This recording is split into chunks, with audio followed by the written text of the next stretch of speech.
ദൈവത്തിൻ്റെ ഏറ്റവും പ്രിയമുള്ളവരെ, അവിടുത്തെ സമാധാനം ഞാൻ ആശംസിക്കുന്നു. ഇന്ന് കർത്താവ് നമുക്ക് നൽകുന്ന ദൂത് വിശുദ്ധ മർക്കോസ് എഴുതിയ സുവിശേഷം 16-ാം അധ്യായം 15-ാം തിരുവചനം. അവൻ അവരോട് പറഞ്ഞു, നിങ്ങൾ ലോകമെങ്ങും പോയി എല്ലാ സൃഷ്ടികളോടും സുവിശേഷം പ്രസംഗിക്കുവിൻ. ശിഷ്യഗണത്തിന് പ്രേക്ഷിത ദൗത്യമാണ്. ആരെന്ന് നോക്കണ്ട, എന്തെന്ന് നോക്കണ്ട, ലോകം മുഴുവൻ പോകാനാണ് പറഞ്ഞത്.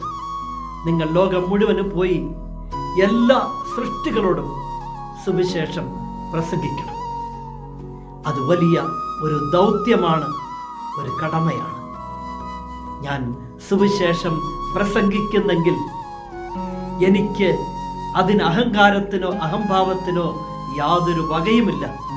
അതെൻ്റെ ദൗത്യമാണ്, എൻ്റെ കർത്താവ് എനിക്ക് നൽകിയ ദൗത്യം. എങ്കിൽ വാക്കിലും പ്രവൃത്തിയിലും സുവിശേഷം ഉണ്ടായിരിക്കട്ടെ. ആ സുവിശേഷം അനേകർക്ക് സൗഖ്യമായി മാറും, അടയാളമായി മാറും, അനുഗ്രഹമായി മാറും. നമ്മിലൂടെ അത് ഈ ലോകം മുഴുവൻ സംഭവിക്കട്ടെ.